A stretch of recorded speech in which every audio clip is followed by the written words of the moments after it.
आरोप लगा देश के ऊपर कि भारत की पुलिस, भारत की व्यवस्था, भारत की सत्ता व पार्टियां कभी मुसलमान को गृह मंत्री नहीं बनाती, क्योंकि उनको डर लगता है कि कहीं गद्दारी ना कर दे। हमने कहा कि शायद ऐसा होता होगा, शायद यही वजह है 1989 में वीपी सिंह की सरकार में भारत का पहला मुसलमान गृह मंत्री बना 8 दिसंबर 1989 को, 89 को। उस आदमी का नाम था मुफ्ती मोहम्मद सईद। 8 दिसंबर को बनता है और 8 दिसंबर को और 19 जनवरी के बीच में भी महीना भी पूरा नहीं हुआ था, और 19 जनवरी को पूरे कश्मीर के अंदर से 5.5 लाख कश्मीरी हिंदू पंडितों को मार के, रेप करके, बच्चों को उछाल उछाल के मारा है। टीपालाल टकरू उनके सबसे बड़े इंटेलेक्चुअल थे, बहुत बड़े थे। उनका जब सड़क पे मर्डर किया गया तो मोटरसाइकिल घुमा रहे थे उसके पीछे चारों तरफ, और कह रहे थे कि किसी ने इस काफिर को पानी दिया तो उसको भी हम नहीं छोड़ेंगे। न मुफ्ती की बेटी रोई, न अब्दुल्ला रोया, न कश्मीरियत कहीं आई, और चुपचाप खत्म हो गया। आज इसके बारे में कहीं बात नहीं होती। और उसी दौर में यह कोई कोइंसिडेंस नहीं है, क्योंकि मैं उसी थॉट से सोचता हूं जिस थॉट में रहा हूं। आप उस थॉट से सोचते हैं क्योंकि आप सब समाज के लोग हैं, आपने वैसा नहीं देखा। उसी दरमियान भारत के गृह मंत्री की बेटी का अपहरण हो गया। कोई जरा पूछ के वहां जाए, बाहर के विदेशी पत्रकारों की रिपोर्टिंग पढ़ ले भाई, हिंदुस्तानियों पे तो यकीन नहीं है। खुद ही कराया। उसका कमिटमेंट देखिए अपने आतंकवाद के प्रति, अपने धर्म के प्रति, अपने एजेंडे के प्रति। देश के गृह मंत्री ने अपनी बेटी का अपहरण कराया, वो तो घर में थी। उसके बदले में आपने 4 आतंकवादी छोड़ दिए, बेटी बेड के नीचे से बाहर आ गई। ये कोई छुपी हुई बात नहीं है भाई। उसी दरमियान में एक साहब हैं, सेकुलर हैं, कांग्रेस पार्टी के राज्यसभा में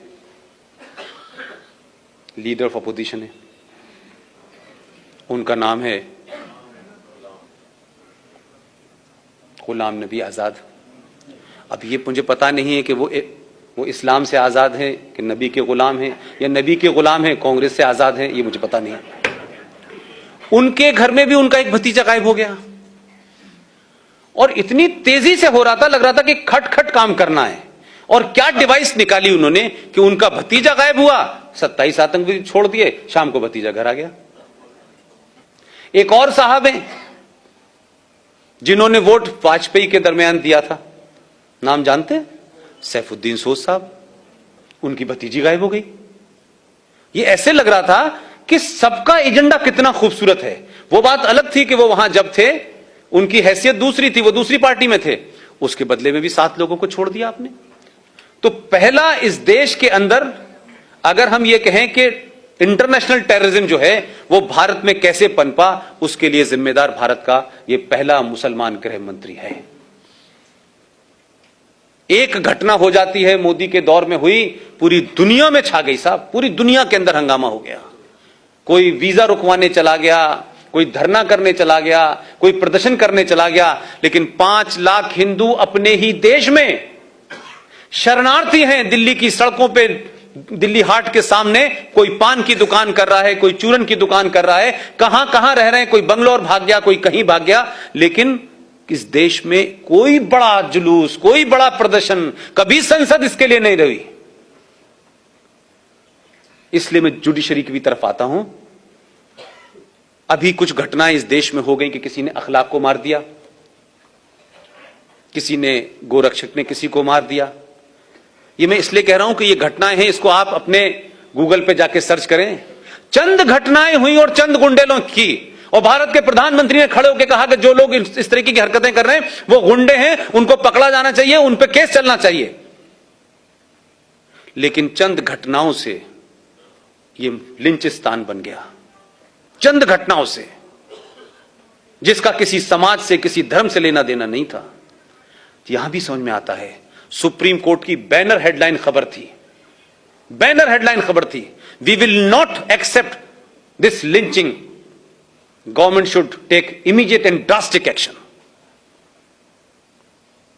इसी हिंदुस्तान के अंदर 1984 में दिल्ली के अंदर लुटियन दिल्ली में, जहां राष्ट्रपति, प्रधानमंत्री, सारी सत्ताएं के सबका पावर है, वहां 3,500 सिखों को दौड़ा दौड़ा कर मारा, सड़कों पे मारा, गले में टायर डाल के मारा, बच्चों को उछाल उछाल के मारा, बॉक्स में जो लोग छुप गए थे उस बॉक्स में आग लगा के मारा। भाई साहब, सुप्रीम कोर्ट ने कभी नहीं कहा कि इस देश में अगर मॉब लिंचिंग पहली हुई थी तो वो तो ये थी, कभी नहीं बोली। 3.5 लाख और 5 लाख कश्मीरी हिंदू पंडितों के साथ किया, वो मॉब लिंचिंग नहीं थी। लेकिन सुप्रीम कोर्ट का पाखंड और ड्रामा देखिए कि सुप्रीम कोर्ट क्या कर रही है। सुप्रीम कोर्ट भारत की सेनाओं को डायरेक्शन दे रही है। क्या डायरेक्शन है साहब?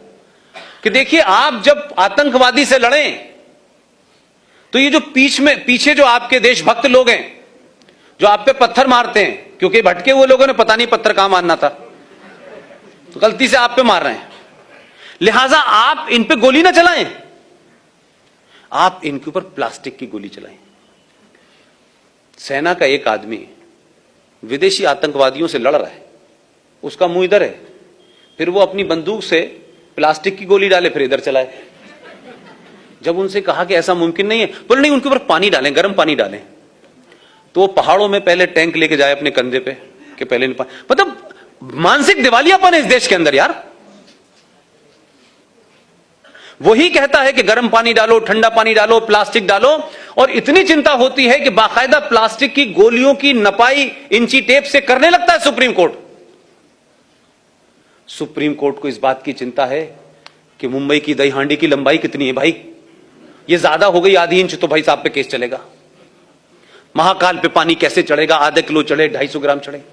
लेकिन इसी सुप्रीम कोर्ट ने दिल्ली से सटा हुआ एक 40 किलोमीटर की दूरी पर एक जगह है, एक आदमी, वो गलत था सही था यह विषय नहीं है, वो किसी गलत काम में पकड़ा गया, यह बात अलग है कि वो भी वही सब कर रहा था। अगर 1400 साल पहले टेलीविजन होता तो तब भी यही हो रहा था। तो सुप्रीम कोर्ट ने हुआ क्या कि जब आपने कहा कि राम रहीम का ये जो पूरा इसका वो बना हुआ है, इसको ध्वस्त करना है और यहां बड़ी गंदगी हो रही है, बड़ी मारकाट हो रही है, तो सुप्रीम कोर्ट की बात सुनने से पहले आप ये देखिए कि मात्र दिल्ली से 40 किलोमीटर जो एनसीआर का इलाका है जहां सत्ता चलती है, आपने उन लोग जो उस राम रहीम के चाहने वाले थे, राम रहीम गलत था सही था यह विषय नहीं है मेरा, लेकिन राम रहीम के चाहने वालों ने पुलिस को उसकी जो बना हुआ था उसका बड़ा सा आश्रम उसमें जाने से रोका। ना तो उनके हाथ में डंडा था, ना AK-47 थी, ना वो किसी को मार सकते थे, रोकने का अधिकार था, एक डेमोक्रेसी में रोक रहे थे, वो आपको पूरा अधिकार था। ना इस देश में उन पे लाठीचार्ज हुआ, ना उनके ऊपर कैनन से पानी डाला गया। डीसीपी ने ऑर्डर दिया, पॉइंट ब्लैंक गोली चली और 34 लोग मर गए। सुप्रीम कोर्ट ने नहीं कहा कि आपको गर्म पानी डालना चाहिए था, आपको पानी नहीं डाला आपने तो आपको केन चलानी चाहिए, सुप्रीम कोर्ट ने कहा ही नहीं कुछ। वो तो भारत की सत्ता के खिलाफ नहीं लड़ रहे थे ना भाई, वो तो हथियार भी नहीं उठाए थे। ये पाखंड है आपके सुप्रीम कोर्ट का। आप उनसे उम्मीद कर रहे हैं कि वो डेट देंगे कि 6 तारीख को अयोध्या की सुनवाई होगी, फिर 6 तारीख को जज आएंगे, फिर जज के पेट में दर्द हो जाएगा, फिर जज चला जाएगा। इसलिए सुप्रीम कोर्ट नहीं, दुनिया की हर ताकत आपको टेक इट फॉर ग्रांटेड लेगी, क्योंकि आप सामूहिक तौर पे के ऊपर अपना गुस्सा नहीं निकालते हैं, आप बोलते नहीं हैं। मैंने इसीलिए कहा कि इस देश की मुख्यमंत्री कह सकती है ये बात, मुझे और आपको किसने रोका है? कंटेम्प्ट ऑफ कोर्ट होगा, ठीक है, कंटेम्प्ट ऑफ कोर्ट होगा, करें, 5, 10, 20, 50 लाख लोगों पे करेंगे, करिए। हम डरते क्यों है भाई? अब इस देश में भी हम डरेंगे भाई? महबूबा मुफ्ती को क्यों नहीं डर लगता और क्यों आपको डर लगता है? उस पर कंटेम्प्ट ऑफ कोर्ट क्यों नहीं होता कि वो सुप्रीम कोर्ट को कहती है कि हम तिरंगा नहीं उठाने देंगे अगर इससे आपने छेड़छाड़ की गई? वो केस सुप्रीम कोर्ट में चल रहा था भाई, हम बोलते नहीं। तो सुप्रीम कोर्ट अजीबोगरीब फैसले देती रहती है। इसलिए इस सुप्रीम कोर्ट भी ये जानती है कि ये समाज जो है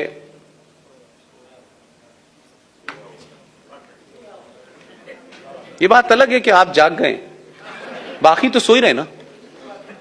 आपने जगाने भेजा इसे, वो चौकीदारी करके सीटी बजा बजा के जगा रहा है, लेकिन समझ नहीं रहे वो लोग कि भाई ये जगा रहा है, समझ में नहीं आ रहा। बस वो इतने ही सिंबॉलिक समझ रहे हैं, उसकी फिलॉसफी नहीं समझ पा रहे, क्योंकि उसके समझने के लिए ये चाहिए होता है। मैंने अभी कल परसों के भाषण में कहा, तब लोगों की समझ में आया कि अच्छा ऐसा है। मैंने कहा इसलिए कि आप पढ़ते नहीं हैं, आपको सब चीजें नजर आती हैं जो दिखनी चाहिए, जो नहीं दिख रही वो भी बहुत कुछ बदल रही हैं। इसलिए भारत 1947 में पैदा नहीं हुआ था। भारत की पहचान ताजमहल और लाल किला और कुतुब मीनार नहीं है। भारत की पहचान 5000 साल पुरानी है। आपको एहसास ही नहीं है कि आप किनके वंशज हैं। आपके अंदर का पुरुषार्थ समाप्त हो चुका है। आपका आदमी एक कहानी सुना करके पहले मन की बात में लोगों को बताने की कोशिश करता है कि भैया ऐसे समझाओ। मैं प्रधानमंत्री की कुर्सी पर बैठने के बाद इतने ही कह सकता हूं, किसी की समझ में नहीं आ रहा। लोगों ने उसको कहानी सुना जैसे कोई दादी और नानी ने सुना दी हो। 3 बार जब मैंने लोगों से कहा अच्छा साहब ये मतलब था, मैंने कहा भाई साहब ट्यूबलाइट है क्या आप? पहले मन की बात और पहली पार्लियामेंट की स्पीच को सिर्फ पर्पस से सुनिए। अगर ऐसी सोच के लोग 10-20 भी हो जाएंगे, आपका काम हो जाएगा। लेकिन मेरा कहना है कि समाज क्यों नहीं उस तरफ बढ़ रहा? आप नैरेटिव क्यों नहीं निकाल पा रहे? ये आपको क्या दिक्कत है? आप बोल ही नहीं रहे। इसीलिए राष्ट्रपति भवन के अंदर अब इफ्तार नहीं दिया जा रहा।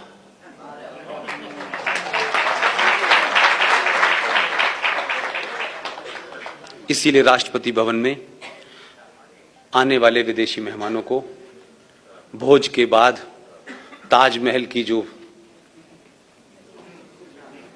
वो पहचान थी ना भारत की, क्योंकि हम लोग तो वहां ताज से चाय पी रहे थे, हमें क्या पता था ये पहचान भी बन जाएगी।